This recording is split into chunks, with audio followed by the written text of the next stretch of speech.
नमस्कार दोस्तों, रैंक 4 समाचार में आपका स्वागत है। आज फिर हम हाजिर हैं एक मज़ेदार खबर के साथ। आज हम मुगल सराय जंक्शन के नाम बदलने के कारण पे बात करेंगे।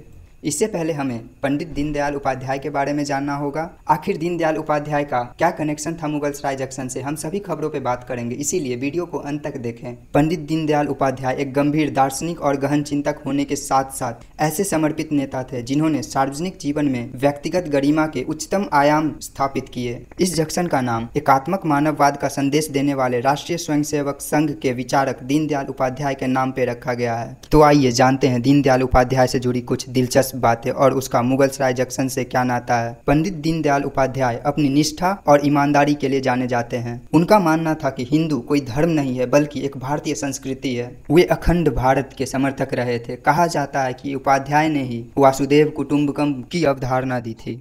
आइए बात करें क्या है इनका रिश्ता मुगल सराय जंक्शन से। मुगल सराय जंक्शन का निर्माण 1862 ईस्वी में हुआ था, जब ईस्ट इंडिया कंपनी हावड़ा और दिल्ली को रेल मार्ग से जोड़ रही थी। इस स्टेशन के निर्माण के 106 साल बाद 11 फरवरी 1968 को पंडित दीनदयाल उपाध्याय रेलवे जंक्शन के निकट पोल संख्या 1276 के निकट रहस्यमय तरीके से मृत अवस्था में मिले थे। पंडित दीनदयाल उपाध्याय का जन्म 25 सितंबर 1916 को मथुरा के नगला चंद्रभान गांव में हुआ था। उन्होंने अपनी हाई स्कूल की शिक्षा राजस्थान के सीकर में प्राप्त की थी। दीनदयाल ने इंटरमीडिएट की परीक्षा पिलानी में विशेष योग्यता के साथ पास की थी। उसके बाद बीए की शिक्षा ग्रहण करने के लिए वो कानपुर आ गए, जहाँ उनका नामांकन सनातन धर्म कॉलेज में हुआ। इसके बाद उन्होंने बीए की परीक्षा भी प्रथम श्रेणी से पास की और एमए की पढ़ाई के लिए आगरा चले गए। डॉक्टर बलवंत महासब्दे की प्रेरणा से वो साल 1937 में आरएसएस से जुड़े थे। साल 1955 में वो आरएसएस के उत्तर प्रदेश प्रांत के प्रचारक बन गए। उन्होंने लखनऊ में राष्ट्र धर्म प्रकाशन नामक प्रकाशन संस्था की स्थापना की और यहाँ से राष्ट्र धर्म नाम की मासिक पत्रिका का प्रकाशन शुरू किया। मुगल सराय जंक्शन का नाम बीजेपी का इसलिए भी इच्छा था बदलने का क्योंकि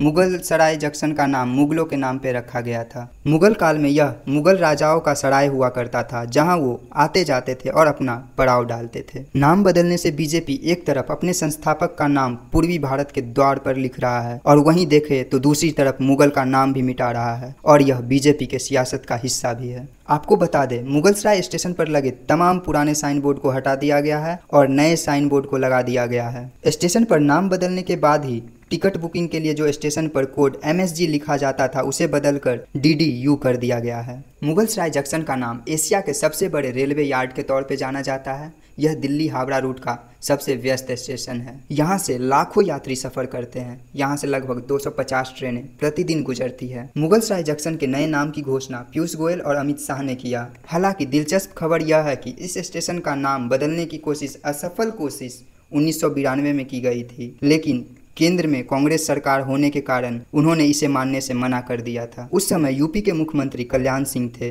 फिर इस बार बीजेपी के प्रदेश अध्यक्ष और चंदौली के सांसद महेंद्र पांडे ने यह प्रस्ताव केंद्र को भेजा था, जिसके बाद बीजेपी ने इस मांग को पूरी तरह से स्वीकार किया। तो आप लोग भी दोस्तों याद रखें, अब से मुगल सराय जंक्शन का नाम दीनदयाल उपाध्याय जंक्शन के नाम से जाना जाएगा। धन्यवाद दोस्तों। अगर आप ऐसे ही खबर रोजाना चाहते हैं तो हमसे जुड़े रहें और रैंक 4 समाचार को लाइक करें, सब्सक्राइब करें और शेयर करें। तो हम इजाजत लेते हैं इस वीडियो से और फिर मिलेंगे एक नए मजेदार खबर के साथ।